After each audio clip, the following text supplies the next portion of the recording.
לא הלך בעצת רשעים ובדרך חטאים לא עמד ומושב לצים לא ישב כי בתורת אדוני חפצו בתורתו יגה יומם ולילה והיה כעת שתול על פלגי מים אשר פריו ייתן בעיתו ועלהו לא ייבול וכל אשר יעשה יצליח לא כן הרשעים כי כמוץ אשר תדפנו רוח על כן לא יקומו רשעים במשפט וחטאים בעדת צדיקים כי יודע אדוני דרך צדיקים ודרך רשעים טובת. מזמור לדוד, אדוני מי יגור באוהליך, מי ישכון בהר קודשך. הולך תמים ופועל צדק, ודובר אמת בלבבו. לא רגל על לשונו, לא עשה לרעהו רעה, וחרפה לא נשא על קרובו. נבזה בעיניו נמאס, ואת ירא אדוני יכבד. נשבע להרע ולא ימיר, כספו לא נתן בנשך, ושוחד על נקי לא לקח. עושה אלה לא ימות לעולם. מזמור לדוד, אדוני רואי לא יחסר בינות דשא ירביצני, על מי מנוחות ינעלני. נפשי ישובב ינחני במעגלי צדק למען שמו. גם כי אלך בגיא המוות לא ירא רע, כי אתה עמדי. שבטך ומשענתך עמי נחמוני, תערוך לפני שולחן נגד צורריי. ישנת בשמן ראשי כוסי רוויה, אך טוב וחסד ירדפוני כל ימי חיי, ושבתי בבית אדוני לא רחמים. For chapter 23 in the book of Psalms, I called up Aaron, the grandson, who went to Aviva school, and we told him to read English very well.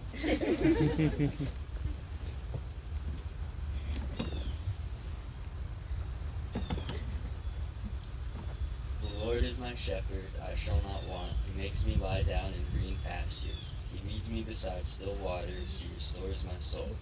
He leads me in paths of righteousness for his name's sake.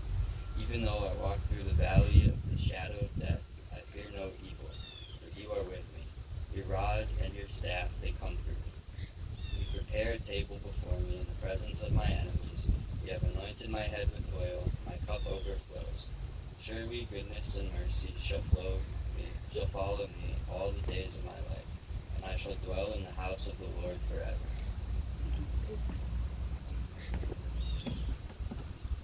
Yesterday when I met the family, most of the family, I couldn't meet all of them, I was very impressed, the warmth and the joy and everybody getting along. That alone is a testimony for your mother, for your achievement. This is more than everything. To create a family that actually everybody is talking to each other, that's a huge achievement in today's world. But you told me, Leah told me, Rani told me about your mother, your grandmother, Velessa Kaufman, that she was a Holocaust survivor. I heard about it, but I didn't know much about it. Yesterday he brought me these 3 pages. My friend, I couldn't sleep all night. What this woman went through from the age of 10 to the age of 15 is unbearable. And you read from it that throughout her life, it haunted her constantly. She had to go to therapists and to psychologists, and she said the pills, and she took pills and pills and pills to try to overcome everything she went through. I think maybe if there is some good English-speaking reader, it would be the right thing to do to read these few pages. If it's too long, to read it here, because it's an honor for me to do a funeral for somebody who went through such thing, who was haunted and almost killed just because he was Jewish. And she will read it, and it's like what she went through. It's like I couldn't believe it. Such a young child should go through such atrocities and such sorrows. Then this is things that can never leave you. It's always unthinkable ever as long as you breathe. I'm not surprised that yesterday Leah told me that she and your mother were the best friend. Your mother had nobody in the world. When you were born, you were the only thing that's there for her. She did not have a mother and a father. She did not have anybody. Even her sisters lived far away. You were the only thing that exists. There's no surprise you were your best friend. But what caught my attention is that you said that you promised your mother when you were 5 or 7 years old that you will take care of her. When she, when she will be sick, you'll take care of her. For a child who is 7 years old to promise such a thing to his mother, that comes also from the whole Holocaust experience with the guilt and everything together. To grow up with the idea that really you don't have any family. There is no grandparents, there is no uncles, there is no aunts, there is no nothing. And then your mother's loneliness brought you to say such a thing, that I'll take care of you. And you didn't only say it, you live up to it. For the last 5 years of your life, you took care of her, and after a year, in the first year in your own house, and later you brought her to your house, and you take care of her day and night. Everybody else helped, Ronit helped, the kids helped, the grandchildren helped, but you carried the burden. Now, obviously, as always, when you were the best friend to your mother, while she was in your house and you were in your house. The moment she was in your house, suddenly you were not so best friends. The food is not so good, the house is not so clean, the this is not so this, the answer is not, nothing is good enough. We know that. And always the person who comes to visit you your mother is the queen, is the king. He came to visit, is the guest. Oh, I'm so excited to see you. Oh, the one takes care of me, who cares? She's a good Nick. Sure. Yeah, we know these things. We also have parents. My mother just passed away 30 days ago. Yesterday was the Shleishim. Ronit's kids also heard from them and from Chava and from the other grandchildren how much the grandchildren had a relationship with their grandmother. She used to come for Friday night dinners. She used to have them and feed them and take care of them. And the Ronit's kids sometimes for months were there because they had to sell a house or to renovate the house, whatever it was there, they were in the house. She was always there taking care of everybody. And your mother and grandmother was a Holocaust survivor. As I told you yesterday, anybody who survived had to be made from steel. Sweet people who are not so strong didn't make it. If you made it, you had to be made from iron to survive all this sorrows and all this, even after the Holocaust, until you find a place, until they went to Austria, then from Austria they went to Israel, from Israel they went back to Austria, then they came to America. All of this coming and going until to start a new life. No, your father was a Holocaust survivor. Both of them did not have any family, had nobody. Then this takes a lot of. Now, part of it is who she is. She's strong. And she used to give everybody compliments, but always by the end of the compliment was a but. If you just lose a little weight, you will look so much nicer. If you put a little more salt in the food, if you put a little more this and this. But when I read the 3 pages, I understood everything. She was an amazing cook, and she baked very nice. Her house was always clean. She took care of everyone. Everybody called us Savta, Grandma, even friends and family, everybody. She always looked beautiful, and everybody wanted to be around her. She was exciting. She was intelligent. She was smart. She was a dignified person. Even that, when I came to see her, almost 2 days before she passed away, you can see the dignity in her. You can see the personality of the person. Then I don't want to ruin the story. I think when somebody will read this, will be better written than I will repeat on what was said. This is, in my opinion, the best eulogy you can give about a person. When you come with these papers to heaven, you go straight to heaven. This is a child who was haunted and suffered only because she was Jewish. She didn't do any wrong to any human being. And in this story, as you read, her father was hanged because he saved other Jews. That you have such a grandfather, such a great grandfather, you have to live up to this. He was saving other Jews, knowing well that for this is a punishment of being killed, being hanged. Not only Jews were hanged for such a thing. If a non-Jew was caught saving Jews, hiding Jews, he got the same punishment. And your father knew very well, and he had a family to take care of. He had to hide his own children, 3 children, and a wife. And he still brought to the same hiding place. He brought other people to save other Jews. And he paid for it, and he was hung for it. Then the lesson for the children and grandchildren is how dear and how important they have to preserve the Jewish heritage, because your grandfather literally was hanged because he saved other Jews. And I will ask you to come and to read this few papers. I'm sure you'll all have the patience and the pay respect to listen to this amazing story.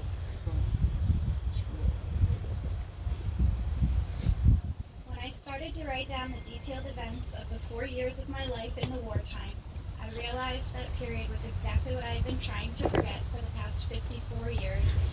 After countless hours of psychiatrist's office, many years of counseling with social workers, and pills. The fact is that it still hurts. It has taken me 2 years to put on paper the words which only faintly describe my fate. Every time I would sit down to write, just thinking back to the time I lost everybody I loved, everything I had, my eyes made my eyes blurry. When the tears stopped running, the pain in my heart continued, making it very hard to write. But I knew that I had to. When the German army marched into Zagreb, the capital of Croatia, on April 10, 1941, I was 10 years old. I had a loving family and a decent home. In 1942, my aunt Zlata and my uncle Ernest and my cousins Erica and Mira Hacker were taken to Auschwitz. I never saw them again. In May 1943, my grandmother, Gerda Spitzer, and Aunt Elsa Klein were taken to Auschwitz, and I never saw them again. In 1944, my father was killed by hanging. These people were my whole world. When the war ended, my 2 sisters and I had no family and no home. At the time, I was 14 years old. Lily was 11 years old, and Tova Veritza was 9 years old. The 3 of us were separated, never to live together again. Tova Veritza died 7 years ago.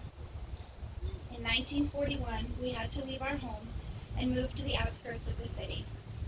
In 1942, we were arrested and kept imprisoned in Zagreb's war. We were held in one of the huge pavilions with many other families. We slept on the hay-covered concrete floor, and we ate on the floor. Uniformed guards with guns were everywhere. The only way we could go to the bathrooms, which were at some distance, was with an armed Nazi. I was 12 years old at the time, in a hopeless situation. I cried a lot. A few months later, the Nazis selected a certain number of families to Auschwitz. The rest of us were released. Now we had to live in hiding in the basement and attic in Zagreb.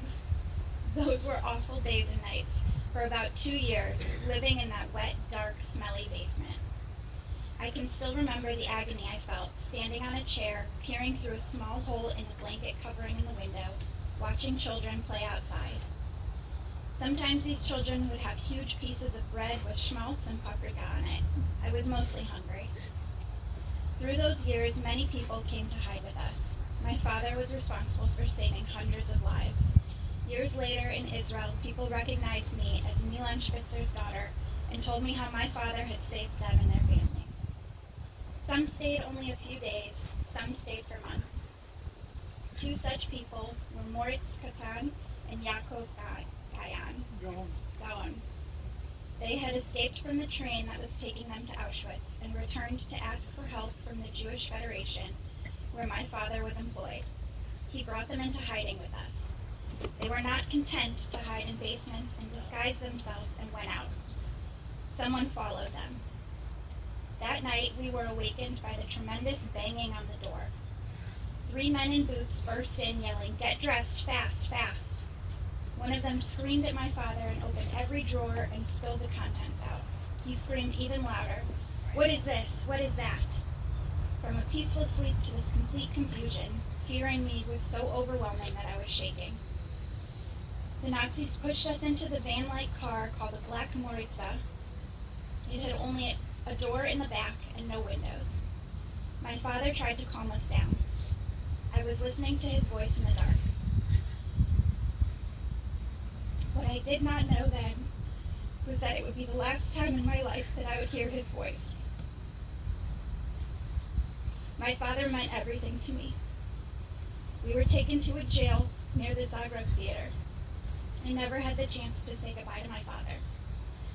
We were separated. Absolute horror is the only way I can describe that day in November 1944. My stepmother, my two sisters, and I were brought into an interrogation room with one of the men in boots. I've never forgotten his name, Ivan Tseko, the almighty judge and jury whose arrogance was supreme, and the power that he projected was so evil that the mere thought of him even makes my skin crawl today. He was interrogating my stepmother and from time to time asking me questions, and my stepmother would quickly answer, "The kids didn't know anything." Looking at us with his piercing eyes, he would say, "I have ways to get the truth." He wanted to know who hid Moritz Katan and Yakov Gayan, and where they had been hidden. What happened then caused tremendous fear and panic in me, which has never really left me.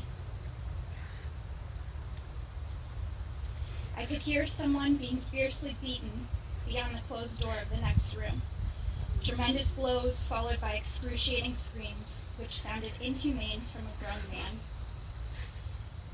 Fear for my father forced me to gather all the guts a 14-year-old could manage, and I asked, "Is that my father?" The horror in my stepmother's eyes told me I should not talk. She was trying to save the three of us. The beating of the man in the next room continued for the longest time. To this day, I still wonder if that was my father. We stayed in that room the whole day. It seemed like forever. From time to time, the man in boots would leave for a short while, and my stepmother would tell us not to say anything. We, the three of us, don't know anything. She also constantly repeated this to the man in boots. I heard him say to my stepmother that he thought he had a place for us in Jasenovac, the concentration camp in Yugoslavia. In the late afternoon, we were sent to a big waiting room with lots of other people. After some time, air raid sirens sounded loudly. A person came in and told the three of us to go. My stepmother quickly pushed us and said to go to Slavika's, an acquaintance. I held my little sister's hands and hurried out of the huge arched open doors. Outside, I could hear the American bombers thundering over Zagreb. We ran to the next house and then to the next. We passed the Zagreb theater, and I could not believe its beauty in the midst of all of the ugliness that I felt. It took us many hours to get to the people who took us in. It was the last time that the three of us were to live together. At the end of the war, we were parceled out, each to a different relative. On November 30th, 1944, 6 months before the end of the war, the Nazis killed my father. It was the worst day in my entire life. A former neighbor took me to the bookstore, not telling me anything, and there on the stand were the newspapers. The front page headline, in big black printed letters, Milan Spitzer hanged for hiding Yakov Gayan and Moritz Katan. I felt the whole world falling on me. The pain in my heart was unbearable. I would not stop crying. My temperature rose to the highest possible. Our pediatrician with the same name, Dr. Spitzer, came and gave me a shot. When I woke up, my life was never the same. No home and no family. 3 years after the war, an uncle took me to Israel. I could not stand living amongst the people who would destroy my family. There, I married, but even so, I could not find peace within me. My husband and I moved around, first to Vienna, then back to Israel, and finally to the United States in 1966.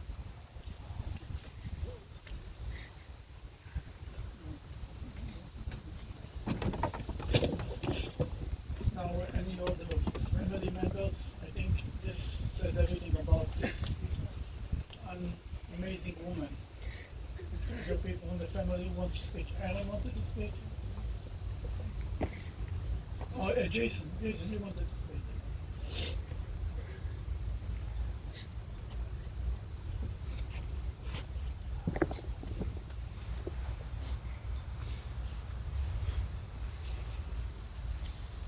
It's a heavy one to follow. Try to make it a little lighter.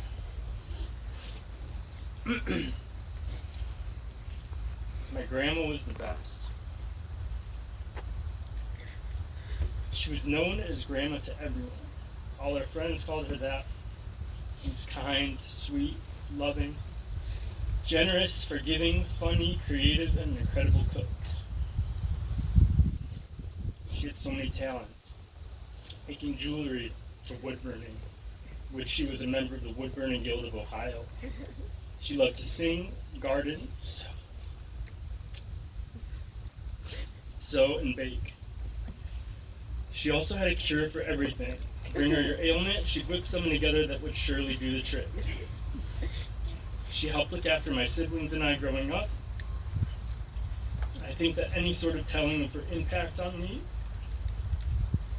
would be an understatement.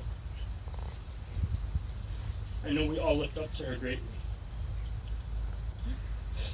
When I was 3 or 4, she used to put puzzles in front of me and set a timer to see how long it would take me to put them together, always increasing the size and complexity. It's probably why I became a graphic designer, or even thought I'd be good at that job at all. She set me on a creative path at a very early age. She was extremely encouraging, especially when it came to the arts. She loved to take us to the museums and ballets. Over the past 2 days, a handful of my friends who knew her have sent their condolences and to remind me about how she touched their lives. Taking a car full of kids all over Ohio. Skate parks, music stores, comic conventions, flea markets, malls, the pool every day in the summer, picking us up in the middle of the night. If you needed a ride, she was the lady to take you. Flea markets were big ones. We went almost every weekend to some country town to look for treasure. On one specific time, we were in her blue Civic. Myself, my brothers, Johnny and Max, and 2 of our friends. Sorry, Max. Max was in a car seat at the time and also potty training. Someone, Shlomi, had given us bad directions and we were lost. Max told my grandmother that he had to use the bathroom, so she did what anyone would do. Pull over into a residential neighborhood, take him out of the car, place him on a stranger's lawn, and tell him to go right there. The owner of the house happened to be looking out the window at the time and see a strange child peeing on her lawn and came outside and lost it. The rest of us were in the car watching, thinking, oh no, when all of a sudden, Grandma went off on this woman, telling her she should be ashamed for screaming at a child and told her to go back in the house. She was fiercely protective even when she was trespassing. Whatever hobbies or interests we chose, she got behind 100%. No matter how weird some of the subcultures may have seemed, she never asked why or asked us to explain what these things were about or what it was we even liked about them. She was happy to join in and lend her support when we needed it. When that meant coming over to her house and obsessively watching a movie about 3 child ninjas every day on end, she didn't say, why don't we try something else? She said, let's go to the fabric store and see if we can make these same costumes from scratch. When I found out there was a comic book convention somewhere in mid-Ohio at a Ramada Inn on a Sunday morning, she drove us first thing and helped us buy South Park bootleg VHS tapes and rare action figures. When I was 14 and started playing the drums, I learned that there was one specialty shop in town 30 minutes away. She would take me. So much so that one of the owners who still keeps in touch always asks me about her and how he remembers this sweet old lady patiently waiting for her grandson to finish looking around, a store that only sold drums. When I was 17, I got to live with her for a short period of time. My grandfather had just passed away a few months before, so she was alone for the first time. I was going through a bit of a rebellious period, and I remember some sleepless nights where I would go downstairs and she'd be awake sitting at the kitchen table. Neither of us could sleep, and she would remedy that with a little conversation and 2 glasses of plum wine, which, well, even though she said she never drank, she said a little would always help her fall asleep. I'm so thankful for those moments and the close bond we had.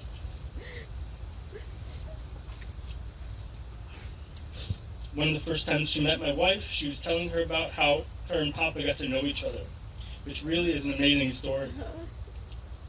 She saw his army picture in a magazine and cut it out and hung it up on her wall because she thought he was handsome. A few months later, she was hanging out with his sister, unbeknownst to her, and she asked Grandma why did she have a picture of her brother on the wall. They actually met a few weeks or months later, and the rest is history. They spent their lives together. Her and Mandy keep talking, and Grandma tells her how they would bicker all the time, but how much she loved him. She said he was so funny, but she never let him see her laugh at his jokes, which I really love. She said sometimes she couldn't help it and would have to turn away to hide her smile. It's a beautiful romance, if you ask me. We gave our daughter a middle name in honor of her, and I hope I can pass down even half of what I learned from her. How to be a selfless, loving, patient, and supportive person. You know how much she meant to all of us, and wherever she is now, if she is with Papa, I hope she knows it's okay to let him see her laugh. Thank you guys for coming.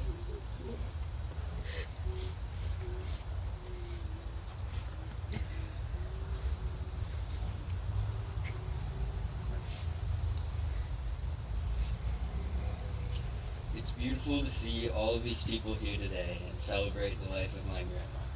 I'm going to take this time to tell you all a few stories. When I was younger, between the ages of like 5 and 15, I was always afraid to spend time with my grandma alone. I was scared something would happen to her and I would be left to take care of an 80-year-old woman on my own. I had no phone and her apartment had no service or Wi-Fi, so if something were to happen, I would have been stuck medically treating my grandma at the age of 10. This thought terrified me, so I would beg my parents to stay when they would drop me off there. Eventually, I overcame my fear of being a 10-year-old caretaker and would spend my Saturdays with her. Every single Saturday, she would pick me up from the hair salon, and we would go to Beecher Place and walk around. We would always end up at the Lego store, and she would buy me something. I remember one time before we walked into the store, she told me nothing too crazy, a maximum of $20. Once we got in the store, I found an amazing Marvel Lego set with the price of $150 and just pointed to it and said that's cool. She then told me to go walk around and look for other ones, so I went and looked at more.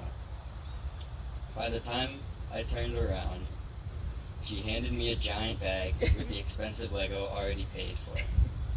She always did everything she could to make my day and always asked me if I was in 7 heaven. After the mall, we would end up going to Pacific East and eat lunch. We became regulars there, and they would have our usual table and food ready every Saturday at 12:30. I would get cucumber sushi and miso soup, and Grandma would get miso soup and shrimp tempura. Sorry that that's not kosher. They would always put a fork and knife at the table because Grandma refused to learn how to use chopsticks. Saturdays ended up becoming my favorite day of the week. Later on in our lives, after she had her stroke, I would visit with her 1 to 2 times a week wherever she was, whether it was Menorah Park, the hospital, rehab, or Leia's house. I would always sit with her and try my best to talk to her in Croatian. The most important thing we would say is "Do viđenja, puno te volim." She would squeeze my hand as tight as possible and say "Ja tebe." For those of you who don't know what this means, it is goodbye, I love you so much. And her response was an I to you. So one last time to Grandma. Do viđenja, puno te volim.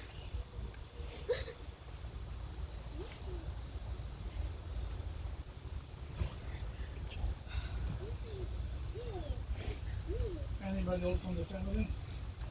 All right. Oh, it's very emotional for me.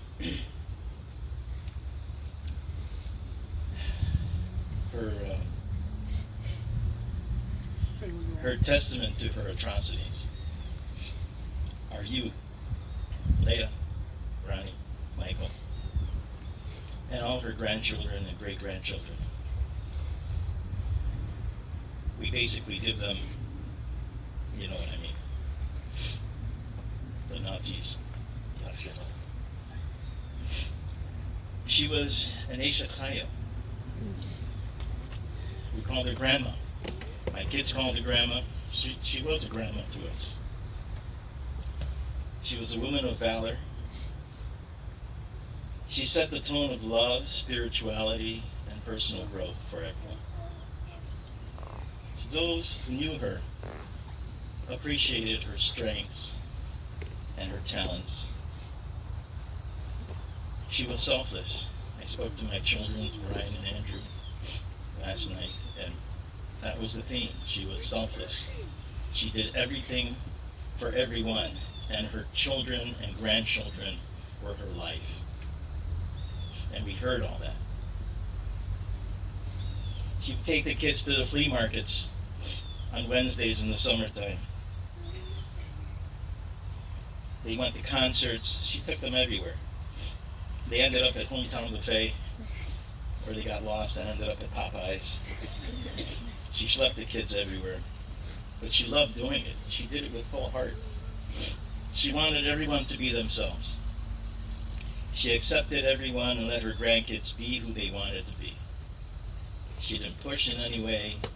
She just went with the flow. She was Zoremet. She went with the flow like a river.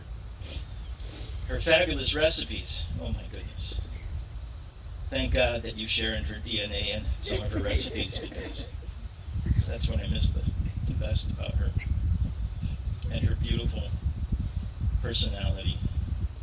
She was always dressed to the nine. She was always beautiful. It was never about her. It was always about giving with full heart to everyone. And this is what she instilled in her family. This is what she instilled in you and the grandchildren and the great-grandchildren. To be loving, to be selfless, really surrounds the whole theme of our Yiddishkeit.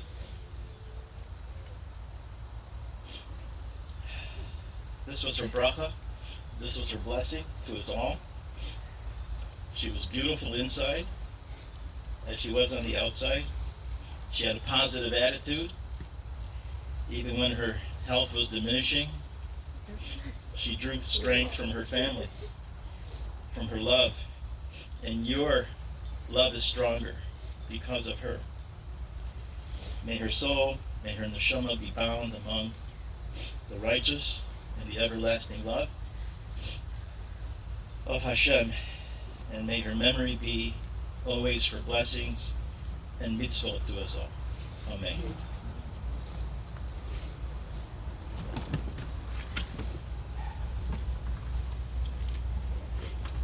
Please rise for the memorial service. אל מלא רחמים, שוכן במרומים, אמצי מנוחה נכונה על כנפי השכינה, במעלות גושים וטהורים כזרע כי הם מזהירים, את נשמת ולסה בת מילן, שהלכה על עולמה, בעבור שאנחנו מתפללים בעד הזכרת נשמתה, בגן עדן תהי מנוחתה. לכן בעל הרחמים יזכריה בסתר כנפיו לעולמים, ויצרור בצרור החיים את נשמתה, אדוני ונחלתה, ותנוח בשלום על משכבה, ונאמר אמן.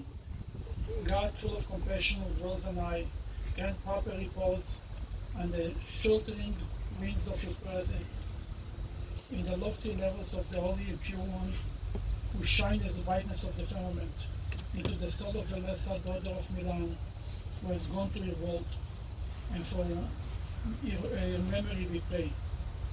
May repose be in paradise. May the Master of Compassion bring her under the cover of God's wings, and bind her soul in the bond of life. May the Lord be her heritage, and we shall repose on a resting place in peace. And let us say Amen. Now we're going to continue with the burial.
Grandma's mother.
Invited to be first, then everybody else. Grandchildren.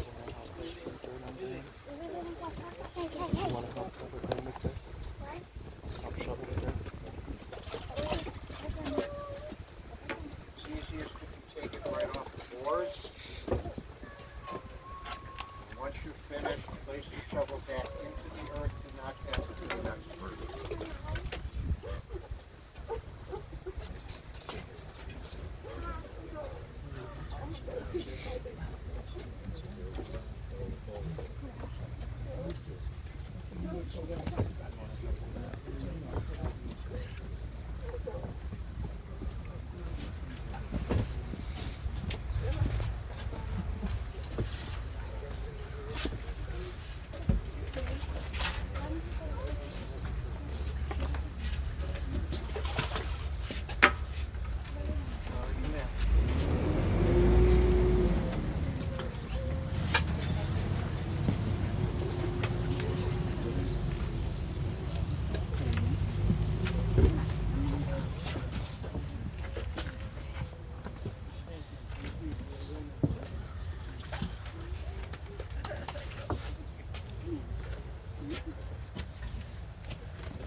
are welcome to step forward at this time. It's easiest to take the shovel, take right off the board. When you're done shoveling, please put the shovel back into the earth instead of handing it to the next person. We work for both sides, whoever wishes to step forward.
Aviva big time.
Let's concentrate on this side. And the edge down.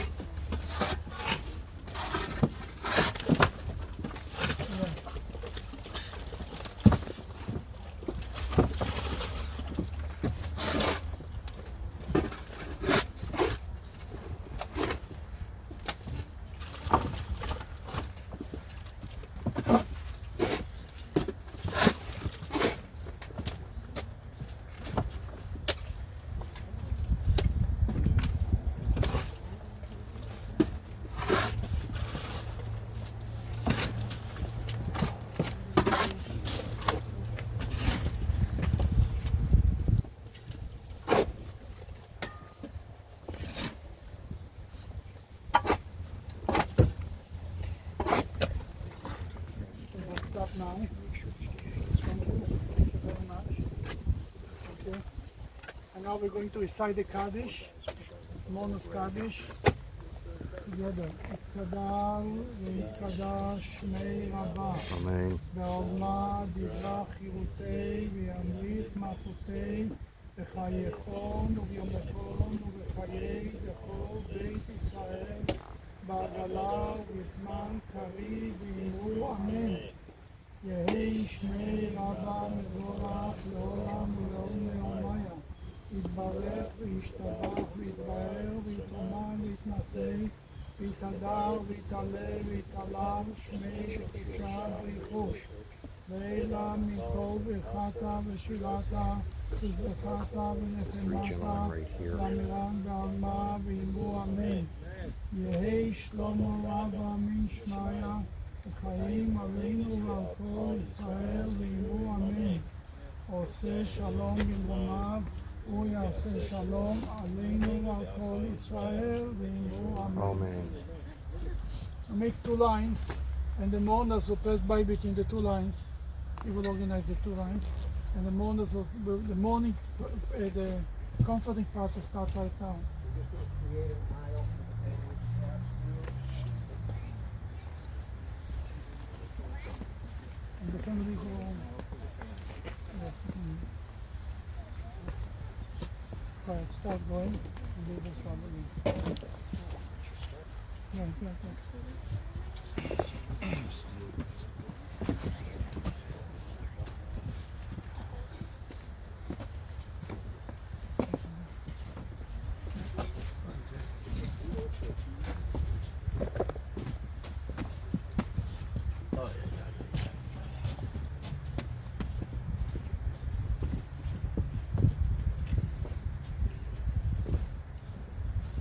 This will conclude services here at the graveside. Family and friends may return to their cars.